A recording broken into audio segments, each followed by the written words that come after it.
பாருங்க. உண்மையிலேயே என்னோட தாய் பேர் மீனாட்சி தான். அதை நான் அப்புறமா உங்கள்கிட்ட காட்டுறேன். இந்த தாய்க்கு என் மனமார்ந்த வாழ்த்துக்கள்.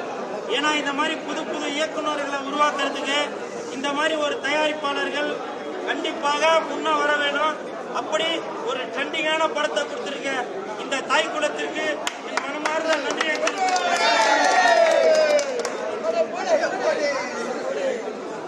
மகன் சார்பாக தாய்க்கு இந்த மாலை.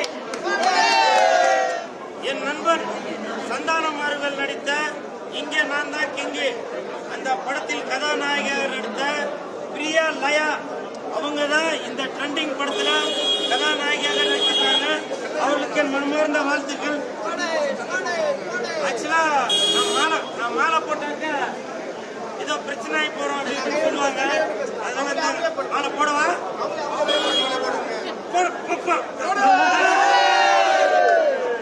இவங்க பார்க்கும்போது படத்துல கதாநாயகியாக மட்டுமல்லாமல் படம் பார்க்கும்போது நம்மளுடைய காதலி, நம்மளுடைய மனைவி, நம்மளுடைய எதிர்விடு, நம்ம கூட படிச்சவங்க அப்படின்ற மாதிரி ஒரு யதார்த்தமாக மீரா தானே கதாபாத்திரம் பேரு, மீரா என்கின்ற கதாபாத்திரத்தில் நடிச்சிருக்கீங்க. சூப்பர் சூப்பர், வாழ்த்துக்கள். அதே மாதிரி இந்த படத்தோட கதை என்னன்னு பாத்தீங்கன்னாக்கா ட்ரெண்டிங். இன்னைக்கு புருஷன் பொண்டாட்டி, சமீபத்தில் கூட ஒரு புருஷன் பொண்டாட்டி ட்ரெண்டிங் ஆகி கார்லாம் வாங்கியிருந்தாங்க, பார்த்துருப்பீங்க. நீ எல்லாமே பாப்பா, நீ எல்லாமே பாப்பா. அந்த கார் வாங்கிறதுக்கு காரணமே நீ தான் நினைக்கிறேன். அப்படி ஒரு ட்ரெண்டிங்கான அந்த ஒரு விஷயத்த எப்படி இன்னைக்கு மக்கள் இந்த மாதிரி ஒரு ட்ரெண்ட் ஆகணும் அப்படின்றதுக்காக நீங்க வந்து பல சந்தர்ப்பங்களில் சில நேரத்தில் உங்களுடைய பெட்ரூம்குள்ள நடக்கிற விஷயங்கள் கூட வெளிப்படையாக காமிச்சு ஒரு காரு பங்களா வாங்குறதுக்காக உங்களுடைய வாழ்க்கையை இழக்கிறீங்க. அப்புறம் படத்துல கதாநாயகனாக கலையரசன் எப்பா நீ கொலையரசனா இருப்ப போலவா. அப்புறம் வில்லனாக பெசன்ட் நகர் ரவி அவர்கள் நடிச்சிருக்காங்க. ரவி, நான் வந்து ஆடியோ ரிலீஸ்ல எதிரே பார்த்தேன், நீ வந்து குமரி இருந்த. ஆனா உண்மையிலேயே அந்த குமரனுக்கான அர்த்தம் என்னன்ற இந்த படம் பார்க்கும்போது தெரியுது. உன்னோட வசனம் ஒண்ணு, வாழ்க வளமுடன், வாழ்க வளமுடன் அப்படின்னு நீ அடிக்கடியே சொல்லிட்டு இருக்க.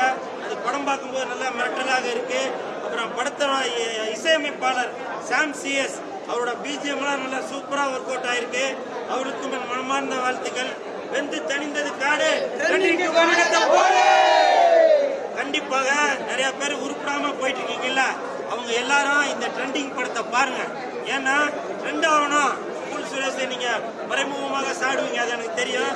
ட்ரெண்ட் ஆகணும் அப்படின்றதுக்காக நீங்க உங்களையே சில இடத்த இழந்து துணிமணிகளை அறகுறையாக போட்டு இல்லாத வேலையெல்லாம் பண்ணிட்டு இருப்பீங்க. அது வந்து வாழ்க்கை இல்லை, பணம் மட்டும் வாழ்க்கை இல்லை அப்படின்ற ஒரு நல்ல விஷயத்த இந்த ட்ரெண்டிங் படம் மூலமாக வெளியில கொண்டு வந்திருக்காங்க. படத்தை பாருங்க, ஒரு புது முயற்சி. படம் பார்த்துட்டு நல்லா என்ஜாய் பண்ணுங்க. ஓகே, வெந்து தணிந்தது காடு, ட்ரெண்டிங்க்கு வணக்கத்தை போடு. சினிமா உலகை ஃப்ரேம் பை ஃப்ரேம் படம் பிடித்து காட்டும் தந்தி சினிமா சேனலை இப்போவே சப்ஸ்கிரைப் பண்ணுங்க.